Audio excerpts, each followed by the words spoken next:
In today's show, the Blazers over-under line is begging for you to win some money. It's easy. Let's talk about it. Welcome to Locked On Blazers. You are Locked On Trailblazers, your daily Portland Trailblazers podcast. Part of the Locked On Podcast Network. Your team every day.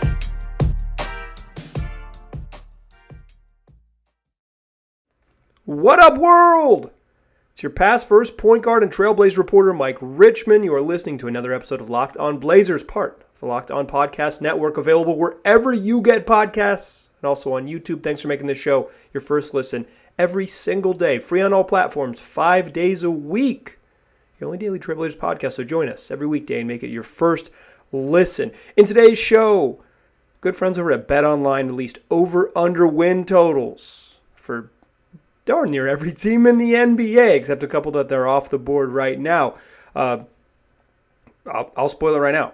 You can win some money going to BetOnline, betting on the Blazers over. They're going to hit it. You're going to win some money. We're going to talk about that. But first, I want to talk a little about Damian Lillard gave a health update. Kudos to Orlando Sanchez from KGW here in Portland, who is where I first saw this video. But Damian Lillard told reporters, or spoke to reporters at his annual basketball camp. I guess not annual because the world has been bad for a couple of years and he hasn't been able to do it. But he's back, his annual camp that otherwise would have in a different timeline. He's back coaching, and he usually early in the camp days, or one of the first weeks that Lillard does camp, he invites the media there. It's a media event. If you've been lucky enough to cover the Trailblazers, you've probably been lucky enough to go to Camp Lillard. I know I have a couple times. And he gave, Dame gives his typical updates, but he gave a health update that I thought was pretty notable. And I first saw this video from Orlando Sanchez, so credit to him for providing good access, and shout out to KGW in general. So Dame, among other topics, spoke about a bunch of things, but in addition, spoke about his health and gave a health update. And the I feel good stuff is what else are you gonna say? That is not the notable part to me. The notable part to me is Dame describing the real details of what he's been dealing with over the last 4 years. We know there's been a problem. If you're a crazy diehard fan, you remember Dame talking about this with Quick and Freeman back in the day, in early and post LaMarcus Aldridge. This was a thing that was he was dealing with in 2015 and 2016. He had little core muscle stuff. Would flare up particularly later on, those seasons that the 2018 season and beyond. It started to be a thing. He would deal with it every year, and particularly early, and then he would play through it. But he described it today, and again, I saw this on KGW. Is that it was a baseball-sized swollen portion of his body, right at his pubic region. So basically just a hernia or whatever it might be, so big that it's a baseball sitting right at your belt. This dude was averaging 30-7 with that type of struggle. And professional athletes aren't real. They just play. They're just, whenever you hear about what guys dealt with and all these things, I cannot believe we watched Damian Lillard play so well for as long as he did. It is really, really remarkable. No one who plays basketball at the level that Dame does isn't wildly tough, and he is one of the really tough ones. That is, and I don't want to praise playing hurt. That's not the point. It's just I can't believe it, really. It's really something. But it strikes me as two things. One, he said this is as good as he feels. He says he feels strong. He got all that. He also kind of said the same thing at media day heading into last season, is that he was dealing with this injury in the Olympics, but he felt better. He even said that he's in as healthy as he's been in years. That was very quickly not true once he got into training camp and realized that it was still a problem. So I'm not going to put a ton of stock into him saying, I feel great. What else is he going to say? I think the real thing here is he's had a surgical option. He didn't have that in the past. You expect him to feel great. He should be good to go, and he's back doing stuff. The thing that I really take away from Dame is that this changed the way he had to approach it. He said, that this kind of prompted a more holistic way to take care of his body. So he's getting his plyo people, he's getting his nutrition people, he's getting his strength people. He's assembling a team to help take care of this body that maybe he was, playing on less than 100% for a long time.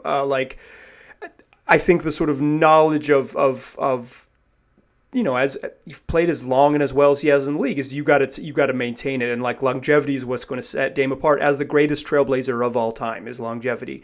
And I thought it's notable that he's got the specialists on him. I remember back in the day, Dame used to get away from basketball and like just do a lot of pool workouts, get off his feet. Like it was just like in the summertime, play less, and he's really adopted that, like playing less over the last few years and doing different and other things.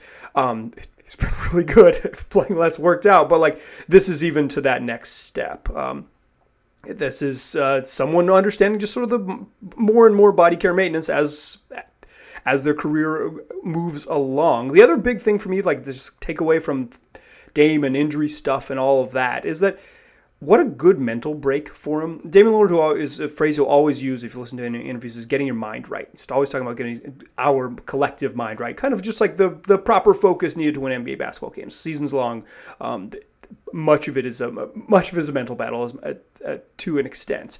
And I just think the super extended time off, like his last game was December 31st. He had, he got surgery a couple weeks later. He said he was basically back in rehabbing. I think he that was already out there. He had told reporters that in the past, but like back in rehabbing pretty much right away. Maybe a little slow rehab process after he really thought he was going to be like, okay, maybe I'll play again this year. That wasn't ever in the cards, but I think physically he maybe felt like, oh, I'll be ready to play this year. And it was there was a point when he was having to take it a little easier physically because it wasn't just because you haven't taken it a little bit easier physically, as it was what he explained to reporters at a summer camp. But to me, it's like the mental break, the mental toll for a guy like Dame who just has to do a bunch, and so much of just like winning in the highest levels of basketball is like being disciplined to do what you're like, to get good shots, to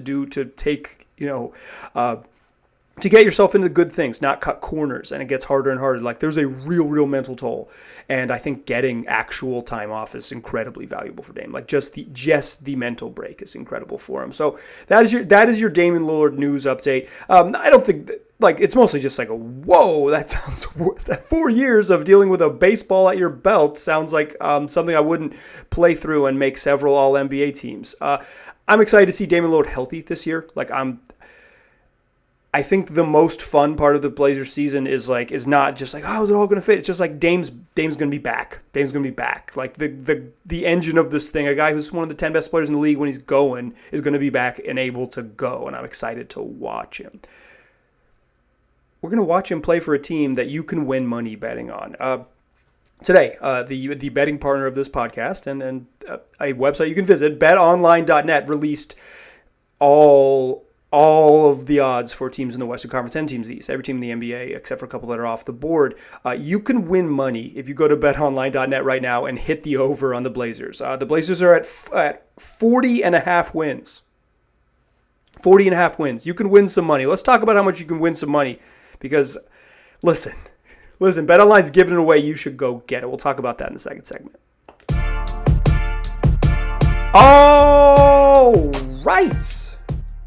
Listen, BetOnline wants to give you some money. Go take advantage of it. Go to betonline.net right now. Sign up for a free account and bet on the Blazers to hit the over. The Blazers, your Portland Trailblazers, have the 9th shortest odds in the West. So their win total is the 9th highest in the West based on over-under projections. But it's it's not a win projection. It's a betting line. It's a very different thing, in my opinion. But the 9th shortest odds. So if you want to treat it like standings, they would be the 9th best team in the West. I think that's generally where people think they are, somewhere from the 6 to 10, 6 to 9 range. I think that's totally fair. But 40.5 seems wrong. Go to betonline.com right now and go ahead and make some money. I'm going to talk about odds for the rest of this podcast. All of them come from BetOnline, the fastest and easiest way to bet on all your sports action. Check it out. That's BetOnline, where the game starts. But listen. The Blazers are going to give you free money. They're going to win more than 40 games. They have always done this. That's about a .488 win percentage. During Damian Lillard's career, he's had 3 seasons in which his team has failed to win that many games, percentage-wise, because of lockout stuff and COVID stuff. The seasons are a little bit different. So we're going to go win percentage because it's the easiest way to do this. The first year that Damian Lillard didn't win 48% of his games was his rookie year. Shout out to J.J. Hickson. That team wasn't good. Dame was fantastic, but it's hard for rookies to lead truly good teams. They competed for longer than we thought. They lost the final 13 games of the regular season, and they kept it moving because they knew they had a star. By year 2, Damian Lillard was an all-star. The Blazers won their first playoff series in 20 years, and it was time to roll, or 15 years, and it was time to roll. It's good stuff. He was good right away, and he didn't have a win percentage like that again until the COVID year, until 2019-20. That was just a bad roster and a bad season for Portland, period. Nurk gets hurt in spring of that year. Then they go to the Western Conference Finals. Then Enes Kanter walks, and they're left kind of scrambling. Kanter had been a good center for him. They're left kind of scrambling. They make the trade for Myers and Mo Harkless to get Hassan Whiteside. Kind of a fine trade on paper because, Hassan Whiteside's a better starting center than Myers Leonard by, a fairly wide margin. So, but he's not that good either. And then the rest of their forward depth was Hazonia and Anthony Tolliver behind Zach Collins. I think the idea was that they were going to be gigantic. Zach Collins got hurt right away. Rodney Hood got hurt right away. The season just blew up, and the Blazers were a bad basketball team. Damian Lillard went bonkers in the bubble, and they ended up getting the 8th seed and making the playoffs and taking game off the Lakers. But that team was bad. But that team was bad with catastrophic stuff. Nurk and then Zach and then Rodney Hood all in a row. Plus the cancellation of the season. That they were bad when the season ended. The bubble saved them. They were going to be. They basically invented the. Damian Lillard famously said, "I don't want to go to Disney if I don't have a chance." They basically invented the play-in so Dame would have a reason to go, and he made sure to make it count. But that season, that sort of truly bizarre season, was the last time it happened before this year. And this year, to be clear, they tried to lose at the end. They punted the last 23 games, aggressively lost them. Mission accomplished. Congratulations, Shaedon Sharp's on the roster. Hopefully he's a star. A star that changes the future of this franchise. That's what you're hoping for from this reward. But the Portland was never good. They were never good this year. They were never good. They were 13-22 when Dame got hurt. And even when Ant and Nurk and Winslow got them rolling after the trade deadline, or even just Ant and Nurk got them rolling a little bit in January, and they were competent again, they never got closer than 6 games under 500. They never really ripped off 4 or 5 games in a row. By the time they won 4 games in a row, just the second time all year, was right before the All-Star break. And even then, they were pretty, that was a nice, really fun week, the most fun week of the year by a mile, but they were... just has a win percentage. They're just bad. They're a bad basketball team. I don't know if this was catastrophic, but this was just bad vibes. This was the year of terrible vibes. So if you believe that the vibes are better, which I do, I think Dame seems happier. I wasn't at summer camp this year, but just watching the video, he seems like he's in a better spot. He's not demanding a trade, or teasing that he's going to demand a trade like he was doing last July. He just seems so much more settled. I think the roster is, it's not ideal. It doesn't make perfect sense, but I think the roster has some intention behind it, and I think that helps settle them. And everybody got paid, and they're trying this for real in earnest. They kind of knew they came to the end of the line. The executives quit. There's no back office scandal, front office scandal, kicking out the lead decision maker. The vibes were just terrible last year. I think the vibes just are better, just period, right? Joe Cronin is in charge and making it happen. I think year 2 under Chauncey has some promise. The Blazers are going to win. They're not going to have one of those seasons. I've been saying on the podcast a bunch that Damian Lillard on your roster guarantees 39 wins. I think the other dudes can figure out how to win 2 more, and then you're going to win some money at the over-under of 40.5. You're going to win some money. The Blazers are going to win half their games. Go make some money. Go to BetOnline and do it. Maybe I shouldn't be actively encouraging this in case I'm wrong, but if they're going to give it away, consider it. Consider it, because the Blazers are going to win 41 games. They're going to win it. Let's talk over-unders for the rest of the teams in the Western Conference. Who I think is going to just not even get close to the over-under line. Who's going to overachieve? That's what we'll do to close the show. Still a pass first point guard. Still Mike Richmond. You are still listening to Locked On Blazers. All these odds courtesy of BetOnline, the official betting partner of the Locked On Podcast Network. Blazers, 9th, 40.5. Hit the over, you're going to get money. Then there's two teams. We're just going to work our way through the Western Conference here. There's a couple neon signs here for me. I will catch them. I will show them to you because they're jumping off the page for me. After Portland, there's a pretty big gap. New Orleans next in the over-under at 45. I would say 45 is a good line for the Pelicans. I would kind of lean under, and I would lean under on this next one, Minnesota 47.5. I think this is like I think Minnesota is like a 40. I would say like 45, 46, and I think the Pelicans are like that 43, 44, maybe 42. My concern with both of these teams, and it's why I think the Blazers have a legitimate chance to finish above either of them. Earlier this week, maybe I didn't pick that to happen, but like I certainly is within the easy realm of possibility. I certainly think it's possible that because both Minnesota and New Orleans, their best players fit together. Like, does Rudy Gobert, can he play next Karl Anthony Towns? Probably.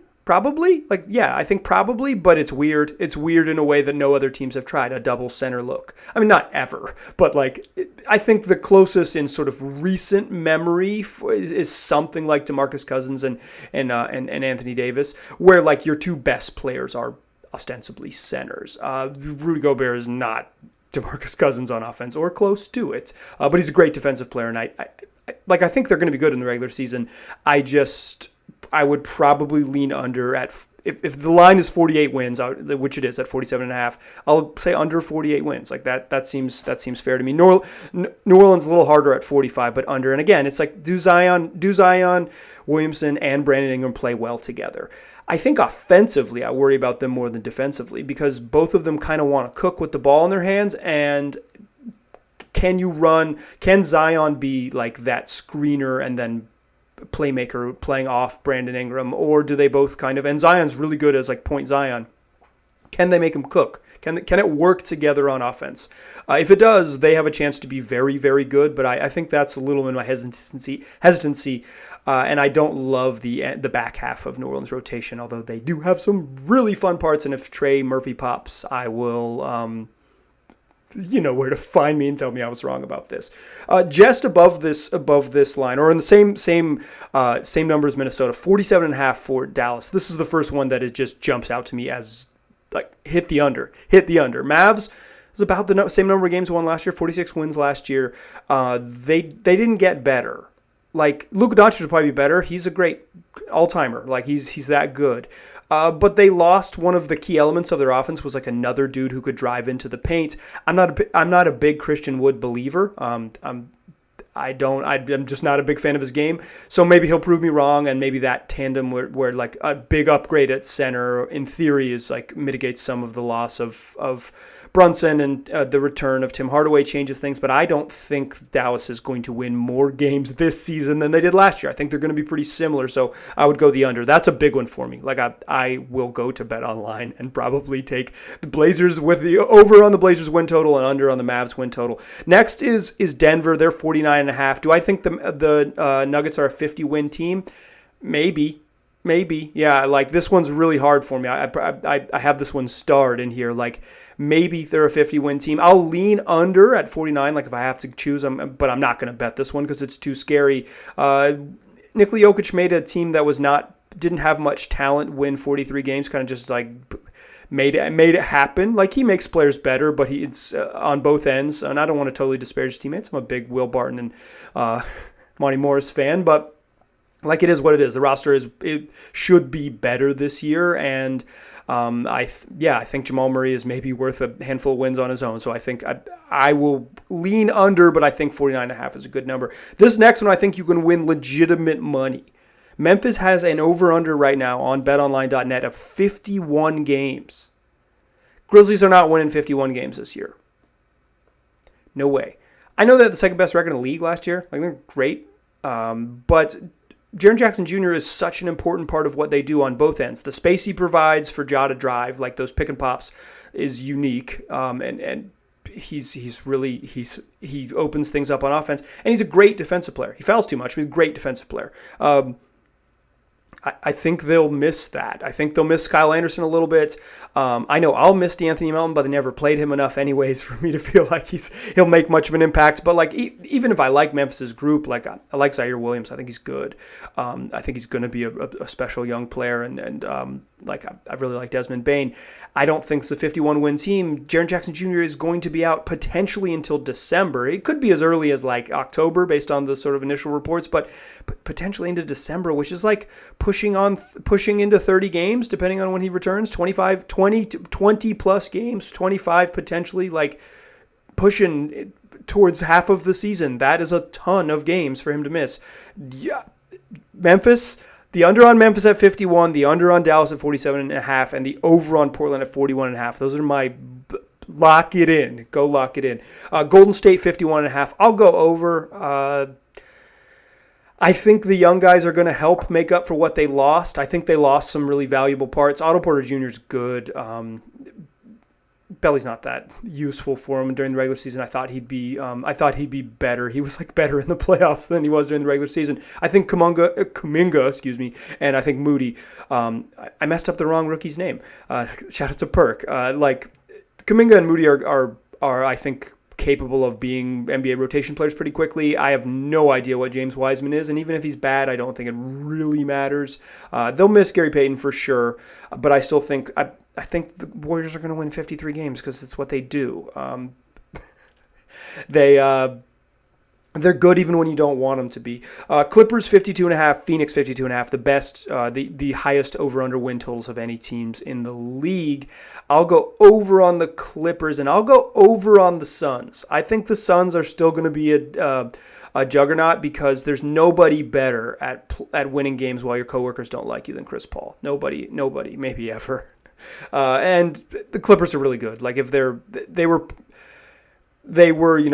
playing rules right out of the playoffs last year, but if they hadn't been, and that was without Paul George for a huge chunk and Kawhi Leonard. If those dudes play something like 60% of the season, which is probably about right for how much those guys play, they're going to be really good. I'll say over on 52.5 for the Clippers.